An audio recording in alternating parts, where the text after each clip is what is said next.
What's up, y'all? This is Josh back here from Inside Wrestling Truth. Uh, First thing I would like to do is I would like to thank Lennox Norris for a little interview we did.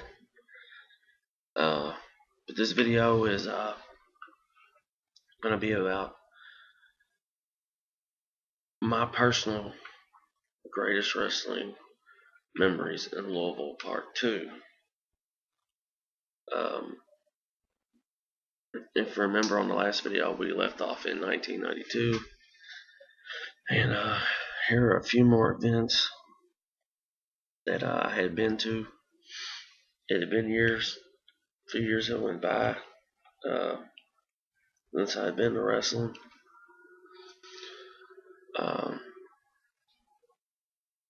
For various reasons, why I didn't go. I'm not gonna get into all that, but anyway, let's go ahead and get into the ones that some of the memories that I have in Louisville wrestling. The next event that I had went to February 18th, 1996. It was a In Your House pay-per-view, Rage in the Cage. There were a ton of dark matches at this event. I actually have this event recorded on VHS. And I never realized that how many dark matches were there until I watched the video. But some of the dark matches that evening were Ahmed Johnson beat Isaac Yankem. The Godwins defeated the Body Donnas. The Intercontinental title was on the line. Goldust put the Intercontinental title on the line against The Undertaker. The Undertaker won but he won by countout, and that's why Undertaker was never Intercontinental champion. But some of the matches that were live that night are Jake Roberts beat Tatanka.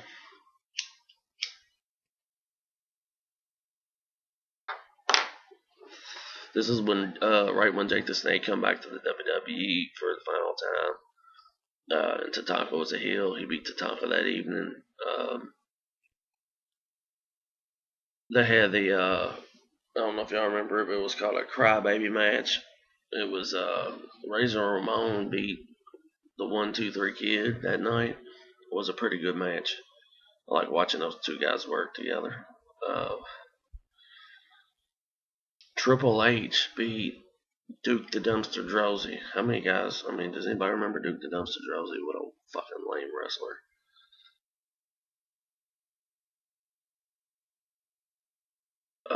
Yokozuna beat the Bulldog, British Bulldog. I just remember sitting there against the railing and just could not believe how fucking big Yokozuna was. I mean, this guy was fucking humongous.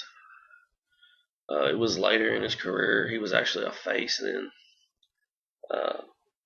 Never really cared for Yokozuna as a face, but he went over and he beat the Bulldog.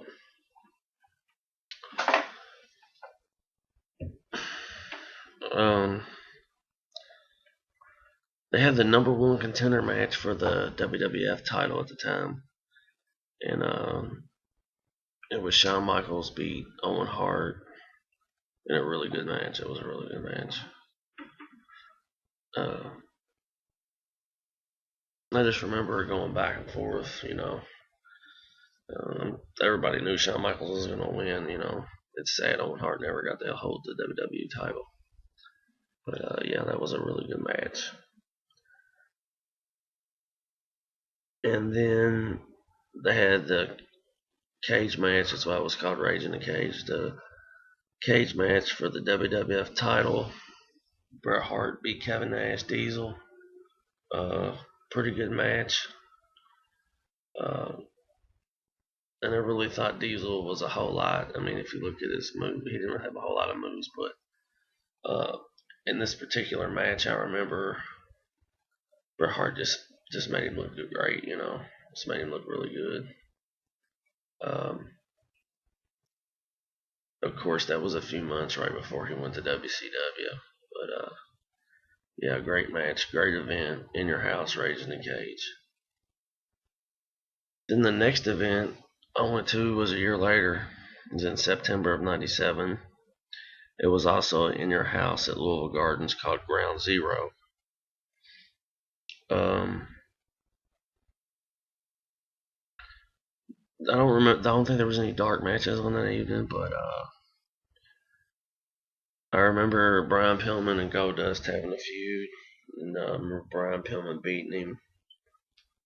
Um, this was right before Pillman died, but I remember Pillman beating Goldust. Brian Christopher. Uh, we always knew Brian Christopher in Louisville because he wrestled in the USWA Memphis territory. But he went out. He beat Scott Putski, Alan Putski's son. It was just a terrible match. Um, then we had the triple. There was a triple threat match on that evening. It was Savio Vega versus Crush versus Farouk. Pretty good match. Always thought that Savio Vega got a raw deal. I thought he was a lot more talented than what he got credit for. That's just my opinion, but it was a really good match. I remember there being a midget match or something. I don't really remember who was in it, but there were some midgets there wrestling. Um, then there was the Four Corners match for the WWF Tag Team titles, and it was a very interesting match because it was four different, completely different teams. We had the Headbangers. Um, who else was in that match? Legion of Doom, the Farmers, the Goblins, and Owen Hart and Bulldog. Um, the Headbangers won, which I didn't understand. Never really a big fan of the Headbangers. It was an alright match, I mean, but seeing the Headbangers go over the LOD or Owen Hart and the Bulldog was just ridiculous to me. Good match though. Um, then we had the WWE title on the line. We had Bret Hart versus the Patriot, and which was a very very good match. This is when Bret Hart was heel. Uh, Several people come down to the ring that night. I can't really remember. I know it was Bulldog and I think Vader, maybe some more. But Bret Hart went over and he won the match. Very good match. I didn't like the Patriot deal, you know.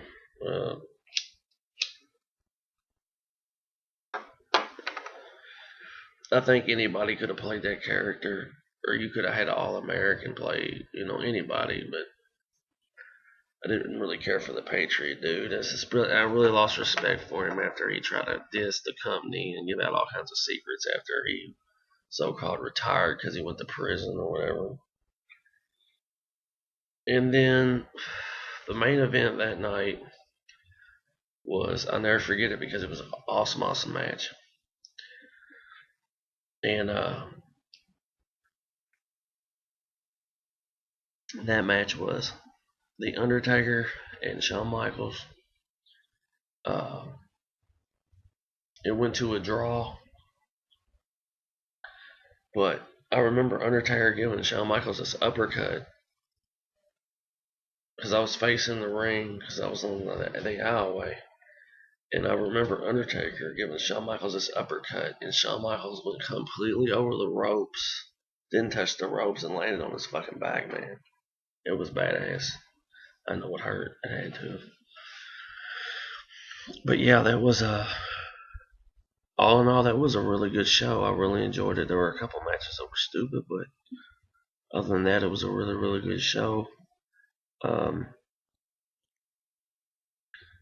it was the last wrestling show that I went to in Louisville Gardens because they would move on to Freedom Hall after because Louisville Gardens started working in the OVW school there. They started doing that there. And I guess they just needed a big arena, because wrestling was high at the time. Louisville Gardens wouldn't hold that as many people as Freedom Hall, so they moved to Freedom Hall. And the next pay-per-view event that I'm going to talk about was held in Freedom Hall. And for years and years and years, I always went to the WWF, WWE shows. Well, I went to my first WCW show. It was Monday Nitro, and it was in March of 1998. And of course, it was 3 hours. It was jam-packed action. Some of the matches on that night were Ultimo Dragon. I remember him beating Chavo in a really good match. Scott Steiner beat the shit out of the one dude from the Beverly Brothers. I can't think of his name. Damn, what the hell's his name? I can't think of his name. But one of the guys out of the Beverly Brothers.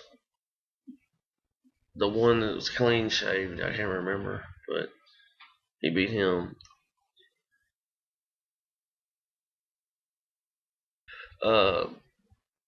Psychosis and beat the shit out of Lodi. Remember, Lodi used to come down with the signs, but he beat the crap out of him. I remember the world title match that night. The world heavyweight title match, Sting beat DDP, which I thought was going to be the main event, but it wasn't. But Sting beat DDP in a really, really, really good match. Really good match. I remember Lex Luger beat some jobber. I can't remember who it was. But he beat him up pretty good. Eddie Guerrero had a match with Kaz Hayashi. I remember watching Eddie Guerrero, man. This was before, he was in WCW. This was before he was in WWE. And I was just watching and just amazed and couldn't believe how much talent the guy had. But yeah, Eddie Guerrero. Prince Iaukea. Do any of y'all remember him? Well, he actually won a match. He actually beat Conan. When Conan was in the NWO that night. From outside interference from, I want to say, Rey Mysterio, I believe it was. Yeah, it might have been Mysterio. Cruiserweight title match. Chris Jericho beat a guy by the name of Lenny Lane. Actually, both guys, it was a really good match. So when Jericho was young and he was bouncing off the walls and all that. Very good match, though. Chris Jericho won. A handicap match. The Giant beat Hogan and Nash. It was pretty cool. It was the first time I ever seen Hulk Hogan live, so it was pretty cool. And to see how big the Giant really was, I remember the British Bulldog. I can't remember who won, but I remember the British Bulldog and Mr. Perfect had a really... Bulldog beat Mr. Perfect, that's what happened. Another really good match.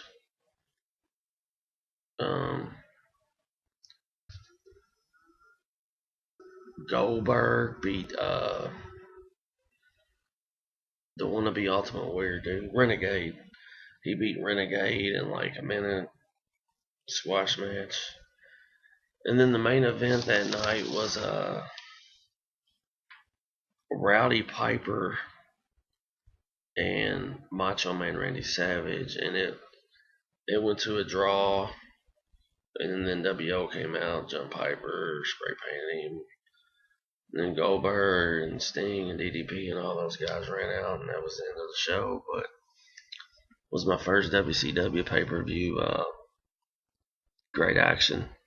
Didn't let me down at all. Glad I went. But this is part 2 of Josh's memories in Louisville of my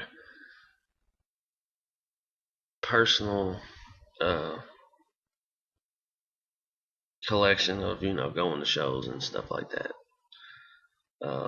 There will be a part 3 next week, but hope y'all guys like this one, and I hope you guys like the first one. But like I always say, get your money, pay your bills. Peace.